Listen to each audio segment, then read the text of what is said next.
Laura.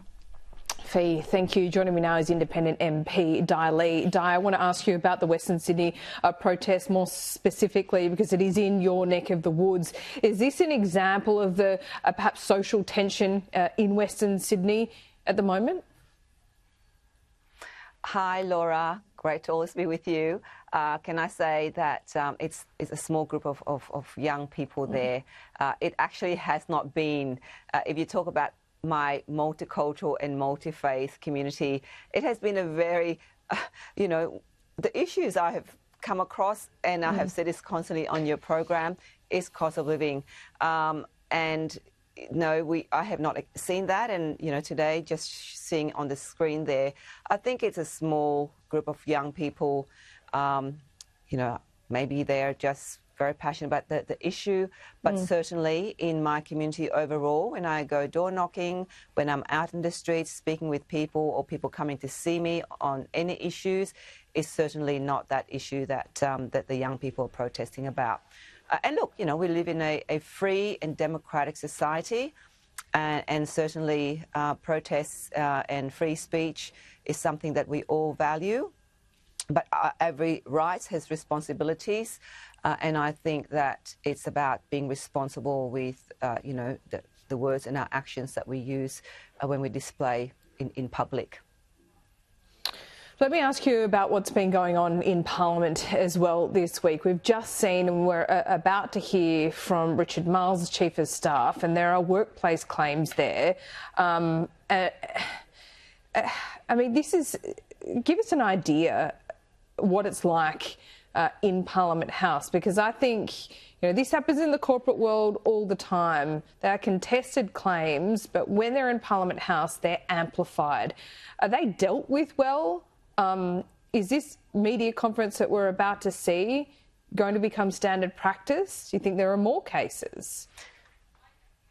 Well, look, I know that, as you mentioned, in the corporate world, if you are in a workplace, and especially in a senior role, and you're on contract anyway, and there are performance there, and that's the relationship between, the person who hires you and the person that you work for. That is a contract that the employer and the employee has.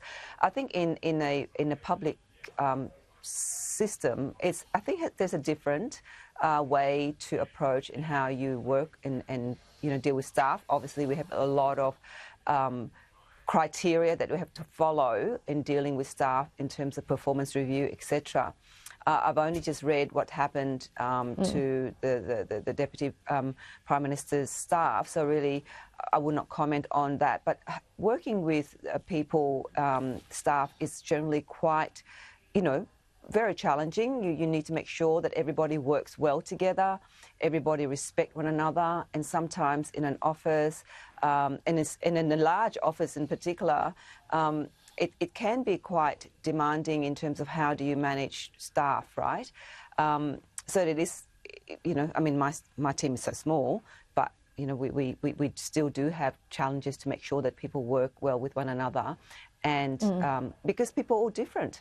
They're different perspectives and different, in my case, different cultural backgrounds as well and lived experiences. So how do you manage all of that? Yeah, it's really difficult. It's amplified in Parliament House, but this is what businesses, big and small, are dealing with each and every single day. So, the real world experiences are being played out in Parliament House as well.